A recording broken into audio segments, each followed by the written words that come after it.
कोई गुप्त व्रत या कथा कहिए, कोई गुप्त रहस्य बताइए और कोई गुप्त कथा कहिए। और यदि आप मुझ पर प्रसन्न हो तो विधान बताइए। हे प्रभु, किस तप व्रत या दान आदि से, मध्या से और अंत रहित आप जैसा पति मुझे मिला। पार्वती ने भगवान जी से, शिव शंकर भगवान जी से बोले।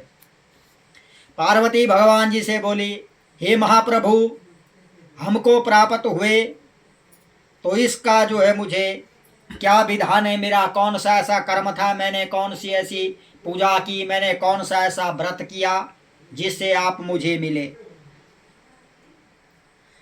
तो शिव शंकर भगवान जी बोले कि हे देवी सुनो, मैं तुमको एक व्रत के बारे में बतलाता हूँ।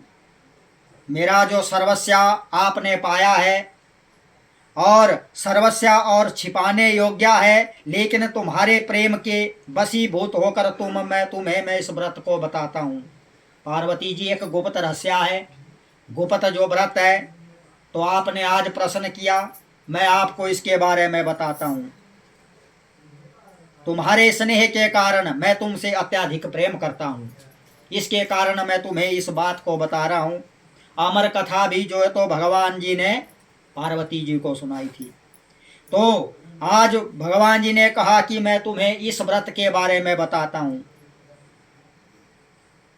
जैसे नक्षत्रों में चंद्रमा, ग्रहों में सूर्य प्रधान है। नक्षत्रों में चंद्रमा, ग्रहों में सूर्य प्रधान है। वर्णों में ब्राह्मण, जो ब्राह्मण है, वर्णों में जो ब्राह्मण है वह सबसे ऊंच है। और देवताओं में विष्णु भगवान जी, विष्णु भगवान जी सबसे प्रधान है।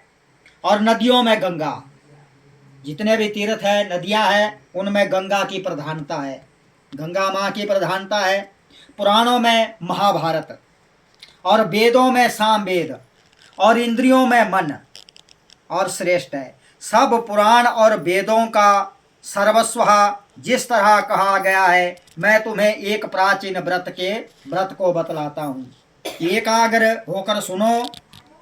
जिस व्रत के प्रभाव से तुमने मेरा आधा आसन पाया है, उसके बारे में मैं तुम्हें बताता हूँ। वह मैं तुमको बताऊंगा, क्योंकि तुम मेरी प्रेयसी हो,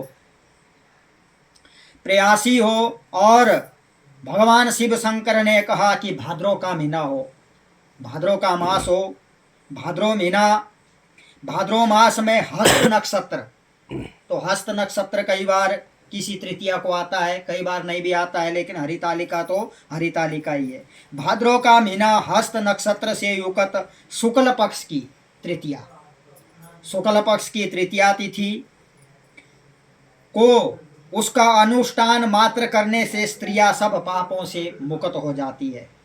कलयुग में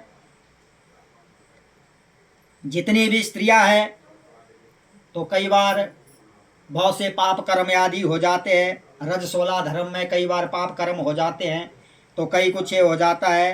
तो भगवान शिव शंकर ने कहा कि जो इस व्रत को स्त्रियां करती है, और इस व्रत के प्रभाव से जितने भी पाप कर्म कभी अपने जीवन में हुए हैं, तो पाप कर्म सब मुक्त हो जाते हैं, मुक्त हो जाते हैं। हे देवी, अब मैं तुम्हारे बारे में बताता हूँ। तुमने आज से बहुत दिनों पहले हिमालय पर्वत पर इसी व्रत को किया था। पार्वती ने